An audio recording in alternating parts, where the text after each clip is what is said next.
gente já tem a primeira visão efetiva de uma das maiores reformulações da Fórmula 1, com imagens e informações-chave sobre a nova era da categoria em 2026. As primeiras imagens oficiais da próxima geração de carros foram reveladas pela FIA, junto com informações sobre o que eles vão ou não vão ter. Tudo isso se soma ao que o diretor de monopostos da FIA, o grego Nicolas Tombasi, chama de revolução moderada. Não serão apenas os carros que vão ser novos. Eles vão vir com motores híbridos aprimorados, que criam uma divisão quase 50-50 entre a potência do motor de combustão interna e o MGU-K, que atualmente é de uns 80-20. É uma mudança enorme, especialmente porque muitas regras de motores levaram a mudanças no chassi. Como o design dos carros de 2026 foi revelado junto com os regulamentos de motor que foram publicados há alguns anos, a gente ficou interessado só nos carros para fazer esse vídeo. As novas regras prevêem carros um pouco mais curtos e estreitos, com perfis aerodinâmicos revisados por toda parte, incluindo uma asa dianteira de aparência bizarra, cujo objetivo é reduzir os níveis de arrasto e melhorar as corridas. As dimensões reduzidas fazem parte de um esforço para começar a reduzir os carros inchados, que aumentaram de massa nas últimas mudanças de regras, especialmente na era dos motores V6 turbo-híbridos, que começou em 2014. Isso finalmente começa agora, com uma redução de 30 kg no peso mínimo, apesar de motores mais pesados, agora que o MGU-K e a bateria vão ficar maiores. As novas regras buscam fazer com que os carros de 2026 sejam mais leves, ágeis e manobráveis. São palavras muito bem-vindas, desde que elas se tornem realidade. Visualmente, há uma grande diferença em relação à geração atual, com mudanças nas asas dianteira e traseira e muitas mudanças sutis em outros lugares. Em suma, a aparência dos carros de 2026 é diferente da dos carros de hoje. Mas veja, os aspectos estéticos por si só não sugerem uma revolução. Porém, a reformulação como um todo chama a atenção, incluindo o abandono do velho sistema de redução de arrasto e do DRS, que a gente vai explicar mais adiante. Ainda vai ser preciso esperar um pouco mais para a gente poder se aprofundar nos regulamentos técnicos completos que vão ser publicados no final de junho. Mas a FIA já compartilhou muitas informações valiosas sobre as novas regras aerodinâmicas. Como era esperado, elas incluem um sistema de redução de arrasto revisado e a aerodinâmica ativa limitada nas asas dianteira e traseira para ter um modo de baixo arrasto. Mas tem mudanças que visam aproveitar as lições deixadas pela era de regras de 2022. A FIA investiu muito tempo em pesquisa e desenvolvimento para tentar melhorar as características de esteira dos carros atuais. A ideia era que o carro que vem atrás retivesse mais downforce, o que facilitaria andar colado em outro carro. Quem criou as regras logo percebeu que o desenvolvimento dos carros pelas equipes cortou esses ganhos e a FIA optou por esperar para resolver isso. Jason Somerville, chefe de aerodinâmica da FIA, afirma que restabelecer o desempenho do carro de trás tem sido o principal objetivo das regras aerodinâmicas de 2026. Mais uma vez, há uma grande ênfase em fechar as brechas, e só o tempo vai dizer se isso vai ser mais bem sucedido do que foi em 2022. Mas vamos aos detalhes. Esses carros vão ser até 30 kg mais leves que a geração atual, com um limite de peso reduzido para 768 kg, o que foi conseguido pela diminuição do tamanho geral do carro e de vários componentes aerodinâmicos. A distância entre eixos cai de 3,6 para 3,4 metros. A largura do carro cai de 2 metros para 1,90 m e o assoalho tem uma redução de 15 centímetros na largura. As rodas de 18 polegadas vão ser mantidas, mas são 25 milímetros mais estreitas na frente e 30 milímetros mais estreitas na traseira, com uma suposta perda mínima de aderência. Onde fica realmente interessante é na estimativa da FIA para o desempenho do carro e as características aerodinâmicas. O downforce deve ser reduzido em 30% e o arrasto em 55%. A busca por um arrasto tão baixo se dá em parte porque é mais sustentável, já que requer menos energia e combustível, mas também porque, pelas características dos motores de 2026, os níveis atuais de arrasto resultariam em perda de velocidade nas retas. Essas reduções são alcançadas por uma série de mudanças. A asa dianteira é 10 centímetros mais estreitas e apresenta 2 flaps ativos. A gente vai falar dos elementos de aerodinâmica já já. A asa dianteira mais estreita, com um novo arranjo de endplate, é muito mais comprida do que a dos carros atuais.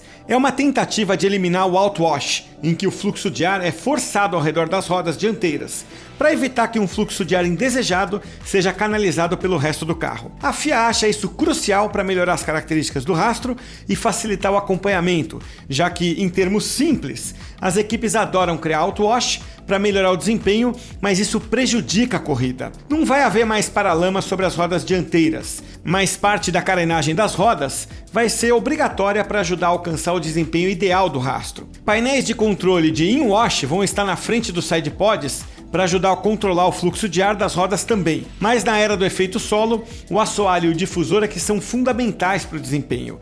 E o downforce gerado nesse ponto vai ser reduzido. Os carros vão ter um assoalho parcialmente plano, embora não se saiba onde exatamente ele vai ser obrigatório, e o desempenho do difusor também está sendo reduzido. Isso vai não apenas limitar a potência do efeito solo, mas a FIA também acredita que vai reduzir a dependência de configurações ultra rígidas e baixas, uma característica da era atual. Isso deve tornar o compromisso entre desempenho aerodinâmico e mecânico mais fácil do que é hoje. Na parte traseira, vai ser adotada uma asa larga em forma de caixa de correio, com 3 elementos e endplates simplificados e mais convencionais. Ela vai substituir a asa curva integrada dos carros atuais. A beam wing vai ser removida, o que, combinado com a área menor do assoalho, acaba sendo um grande golpe no downforce. Isso provavelmente vai colocar maior ênfase na aderência mecânica, que, pelo menos parcialmente, depende do fornecedor de pneus, a Pirelli. Uma característica importante das regras de 2026 é que o DRS vai ser eliminado, o que vai deixar muita gente feliz. Mas veja, novas ajudas para ultrapassagem estão sendo criadas. O DRS tem sido um recurso controverso na Fórmula 1 desde a sua introdução em 2011. Muitas vezes ele foi poderoso demais, criando ultrapassagens fáceis, pois o carro de trás ganha um grande impulso de velocidade e o carro da frente não consegue defender a posição. O DRS sobreviveu a várias mudanças de regras, porque, no fim das contas, considerava-se necessário ter algo para ajudar e garantir as ultrapassagens. Mas esse recurso vai ser removido. No lugar dele vem 2 inovações. A primeira é o Override, que é um sistema manual de ultrapassagem. É um auxílio tipo push to pass em uma faixa de alta velocidade muito específica. Para isso funcionar, vem a segunda inovação, a aerodinâmica ativa, que merece uma explicação mais completa. A gente vai fazer em breve um vídeo sobre ela. Em relação ao fim do DRS, por enquanto você só precisa entender que os novos carros vão ter um arrasto tão baixo que não há realmente nenhum benefício do DRS como conhecemos. As novas regras de carros e motores buscam dar ênfase à gestão e implantação de energia que compense a natureza de baixo arrasto dos carros de 2026 para garantir que as ultrapassagens sejam possíveis, mas não fáceis demais. Atualmente, um piloto pode usar o DRS quando está a menos de 1 segundo do carro da frente em pontos específicos do circuito. A partir de 2026, os pilotos vão poder alternar entre modos que, nas retas, reduzem os níveis de downforce e de arrasto nas asas dianteira e traseira. Qualquer piloto, seja o que persegue ou que está sendo perseguido, vai poder fazer isso a qualquer momento. Então, uma asa traseira de baixo arrasto vai ser usada por padrão em cada reta por cada carro, porque menos arrasto significa usar menos energia, mas também uma velocidade máxima mais alta significa recuperar mais energia ao frear. Talvez você faça a pergunta óbvia: como alguém vai ultrapassar se todos os carros vão estar em modo de baixo arrasto voando nas retas? Bom, é aqui que entra o Override. Uma vez que o carro atinge 340 km por hora, a implantação do MGU-K diminui. Mas a opção de Override vai dar aos pilotos acesso a mais energia elétrica por mais tempo, desde que, como no DRS atual, eles estejam a uma distância mínima do carro à frente. Quando o Override for ativado, o MGU-K vai continuar a fornecer a potência máxima de 350 kW, após 340 e até 355 km por hora. O que a gente ainda não sabe é quanto tempo a função de Override vai durar ou quantas vezes um piloto vai poder usá-la, por volta ou por corrida. Nenhum esporte parece criar mais acrônimos do que a Fórmula 1. Então é usando Z e X que a FIA vai chamar os 2 modos de arrasto disponíveis com a nova aerodinâmica ativa. O modo X pode até parecer remeter ao antigo Twitter, agora chamado de X, mas ele não tem nada a ver com redes sociais nem com fanboost. A gente acabou de explicar como todos os pilotos vão ter acesso ao modo de arrasto mais baixo sempre que quiserem, desde que estejam em um determinado ponto do circuito. Mas então vamos entender melhor. O modo Z é a configuração padrão, com alto downforce, que cada equipe escolhe para ir o mais rápido possível nas curvas. Então, o modo C vai ser a configuração aerodinâmica do carro para a maior parte da volta. E o modo X é a configuração de baixo downforce. Nele, as asas dianteira e traseira entram numa configuração de baixo arrasto para uso nas retas. A FIA diz que, comparado ao DRS atual, a asa traseira de 2026 vai ter mais elementos móveis que vão se mover em maior grau. Para ser claro, a razão pela qual a asa dianteira também vai mudar é apenas para gerenciar o equilíbrio aerodinâmico. Então não vai haver muito downforce na frente quando não houver nenhum downforce atrás. O modo de baixo arrasto X vai ser ativado em zonas definidas ao redor da pista, independentemente do quanto o piloto esteja perto do carro da frente. Ao se aproximarem da zona de frenagem, eles vão voltar ao modo de alta carga de downforce. Isso vai ser controlado pelo piloto ou pela pressão do freio. Então, assim como no DRS atual, tocar no freio automaticamente vai mudar para o modo de alto downforce. A gente disse anteriormente que a maneira como a aerodinâmica e a potência elétrica funcionam juntas é interessante. Embora tanto o piloto da frente quanto de trás possam escolher entre os níveis de arrasto e força descendente X e Z, isso impacta o nível da bateria e quanta energia pode ser usada. Então, assim como acontece hoje, o piloto de trás deve ser capaz de forçar o piloto da frente a usar mais energia. Em certo momento, ele vai ficar com menos potência disponível do que o piloto que vem atrás. Ou seja, a gestão de energia e a estratégia vão virar uma parte ainda mais crítica da corrida.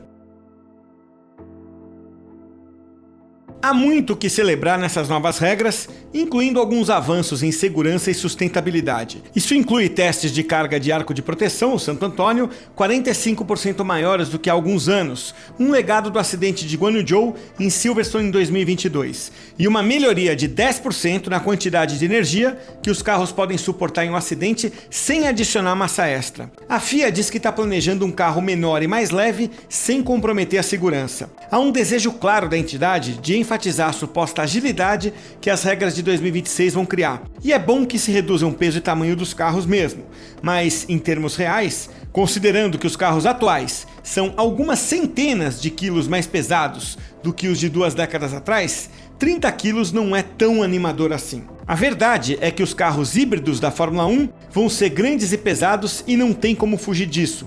Parece que é dessa forma que a FIA acha que a Fórmula 1 deve se posicionar, pelo menos por enquanto. O diretor técnico Jean Monchot diz que a indústria decidiu fazer uma mudança de direção severa para tentar se alinhar um pouco mais ao mundo em que vivemos em 2024. Só que pode haver uma pista nas regras de 2026 para a gente imaginar o futuro de longo prazo da Fórmula 1. Recentemente, o CEO, Stefano Domenicali, disse à mídia italiana que estava ponderando se os motores híbridos são realmente necessários a longo prazo com um novo combustível que vai ser introduzido em 2026. A ideia é que os combustíveis 100% sustentáveis sejam um cartão de visita ambiental da Fórmula 1.